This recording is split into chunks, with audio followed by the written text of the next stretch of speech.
Hello again, welcome back. In this video we're going to be doing an unboxing of a Doverman lawn and garden chainsaw. Now it looks pretty straightforward to put together, famous last words, but it comes in a few sections. The cable, the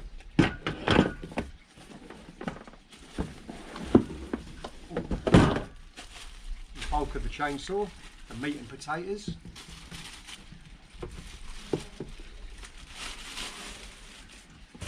that's not a bad weight, it's quite well balanced, what I can gather of it just there.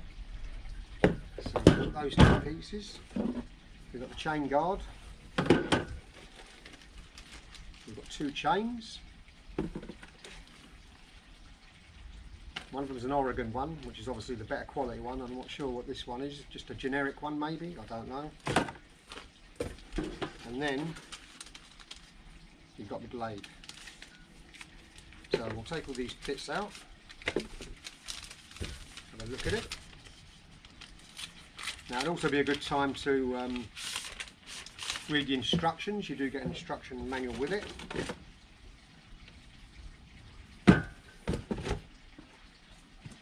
Which I will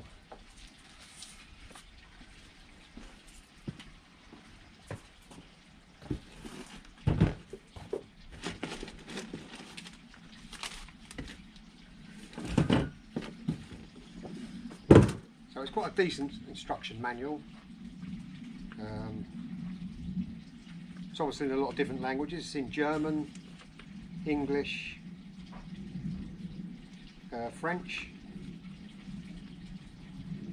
I think it's those three languages. Anyway, we're obviously going to be concentrating on the English one. So you've got the diagram there. Obviously, read through this before you put it together. And it explains what each part does.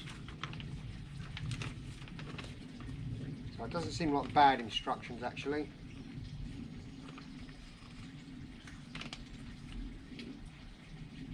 Yeah, so it's in English, German, French, Spanish, and Italian. Shows it there. Right, so before we go, I'm going to familiarise myself with the parts and then we're going to go through it all and put it together. Right, so I've had a cursory look through the instructions. There's no real explanation, but it's just a diagram. So I've had a sort of quick look at it. Looks fairly self-explanatory. Now the first thing you need to do is take the guard off. It's here. This is also for tensioning the chain, I believe. So I'll take that off. Just screw it anti-clockwise. Just comes straight off there. That's it, so it's just got a little screw there. And you've got your guard, which will sit in there like that. But first of all, you need to put the chain on. Now, I've just had a quick look at the chain. It's got a little picture there, there's no explanation on it, but it just shows you the direction which it should go.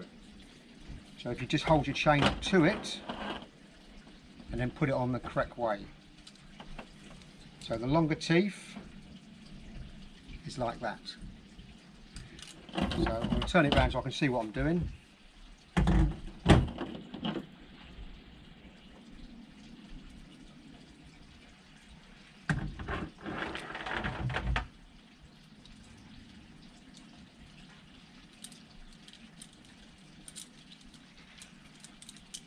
And it should just slot in.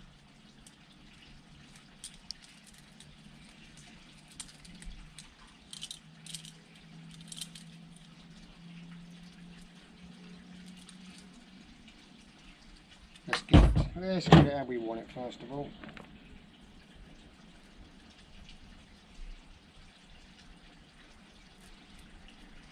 So again, it's got two shaped blades on it. One of them's a smaller one, one's a bigger one, if that's the right way of looking at it. But it does show you clearly on the bar. So obviously when you put it on, just follow that.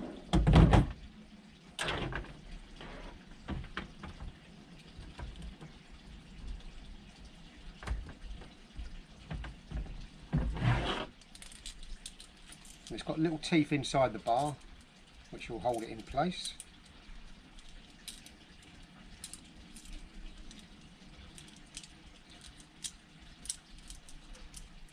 Obviously it's probably better to use gloves on it really, because obviously it can be pretty sharp.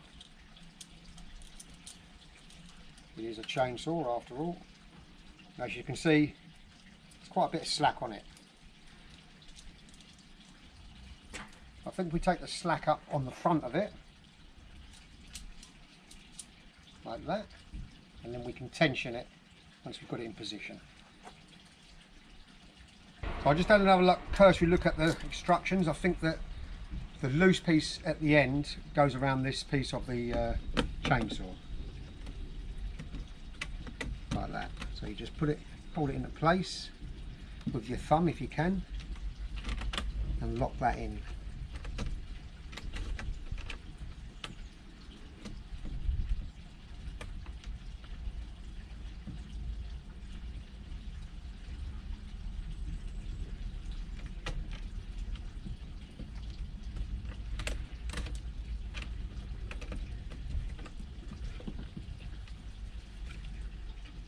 Take a little bit of fiddling around with it to get it in.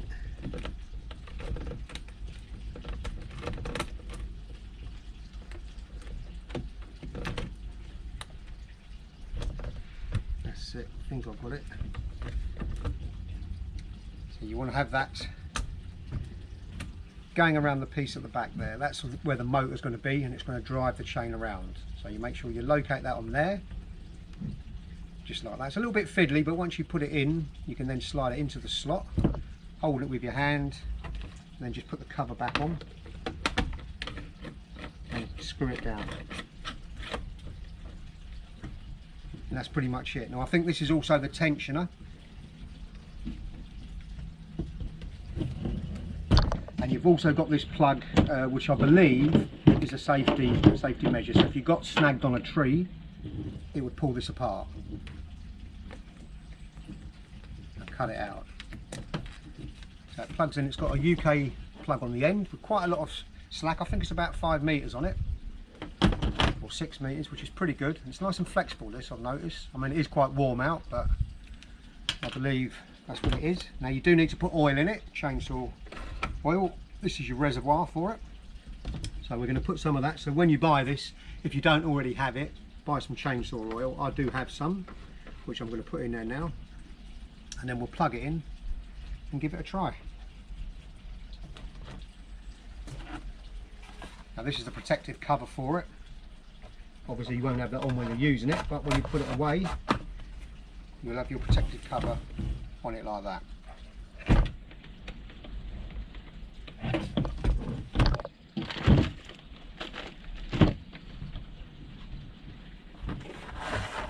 But I'm going to put some oil in it and then we'll give it a try. And there we have our chainsaw oil. It's quite an old one, this one. It's probably been there about a year. I did have another chainsaw, but unfortunately got stolen out of my shed. So I've still got the unused chainsaw oil there. It's a litre. I'm not sure how much it takes, but we'll put a piece in there. Have a look.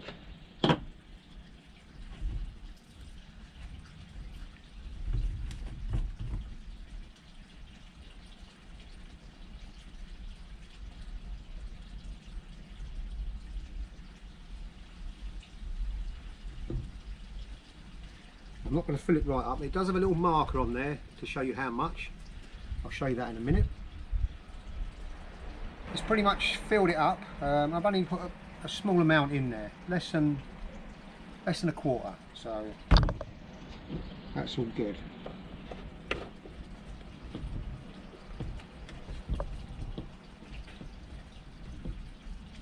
So I'm going to plug it in now and try it out. I'm just going to plug it into the extension lead now. Obviously, if you're using this to cut trees and you're up on an uneven surface, you want to make sure you've got this in a safe place. That's the reason for the actual separator on the chainsaw, I believe. So it's up in the neck of the chainsaw. So presumably, if you caught it on a branch, it would pull that apart. So it's a good safety feature. It doesn't have a lock on it, but it's just going to be enough. If it gets caught, it's caught on a branch like that, it's going to come across and cut out, which is what you want, because obviously they are a very, very dangerous machine in the wrong hands.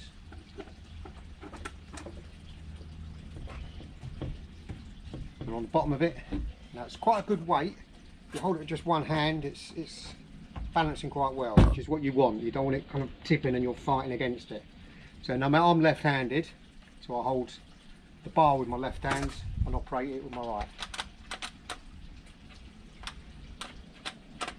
It's not working, maybe I haven't plugged it in.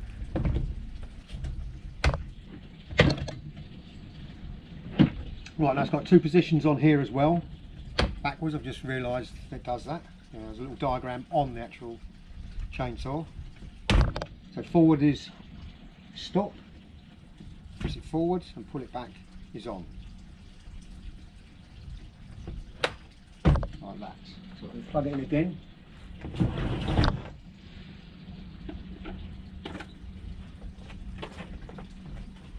Now the actual cable, it's got a little piece on here as well, which shows you on the diagram to take up the slack, so it's not going to pull on this. So you can wrap it around there a couple of times, because you can take this apart, wrap it around, that'll stop it pulling on there. But I think it should be alright.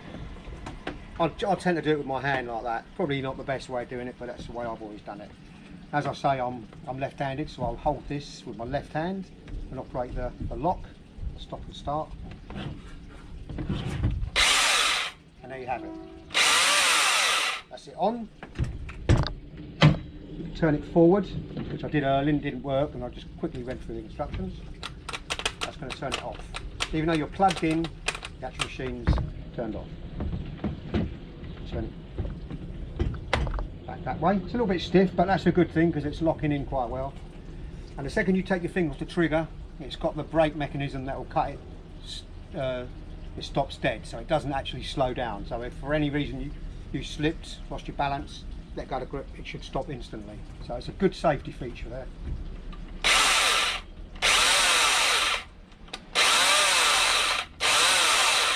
So next thing to do is try it out. And also you've got the tensioner here, so as you're using it, it will loosen the chain. So you just turn this thing and it tightens it. So you can see if it's getting a bit slack on the bottom, a bit like your chain on your bicycle. If you see it sort of slacking on the bottom of the chain, you just turn that clockwise and that'll then tighten that up with that hand. Now I did have a previous one, you had to stop the actual machine, turn it all off, isolate it, use a screwdriver to tighten it up and then go back through it again. But this one's much better if you're in the middle of cutting things, it's going to speed it up.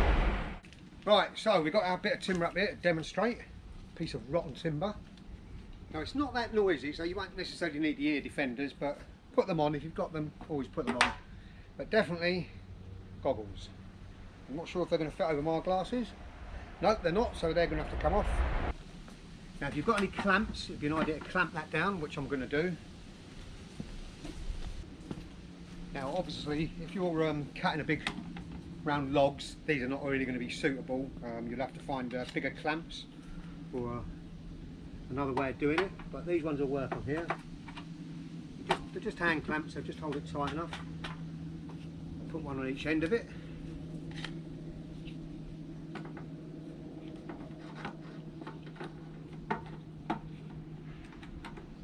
Like that. Like I say, it's not that loud. You may not need the ear defenders. I'm probably going to put them aside. Definitely the goggles.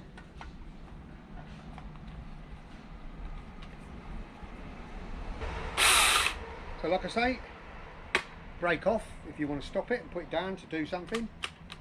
That'll lock it, pull it back to you and that'll turn it on. And there's your reservoir for your oil.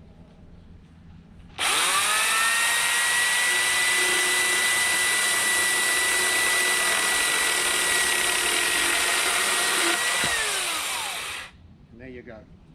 As you can see on the bottom of it, the slack on the chain wobbling about. So you just take your handle, give that a turn, and now tighten that up again. All you need to do, just turn it on that handle clockwise. Try another little piece. Now if you obviously want to cut these better, you can mark them. That's going to give you a much cleaner cut.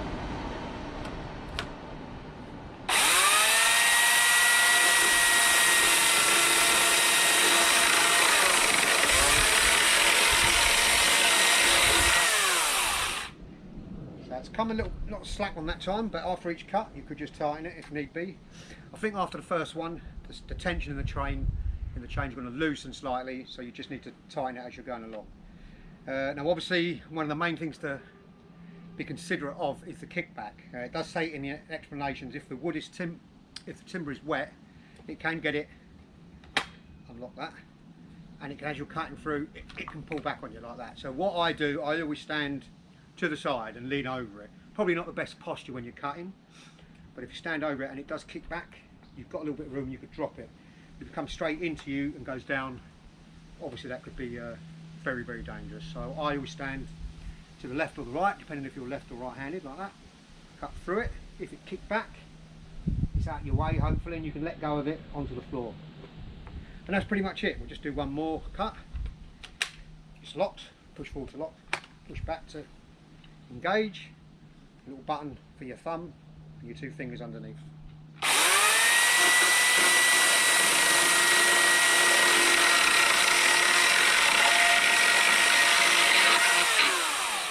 And there you have it.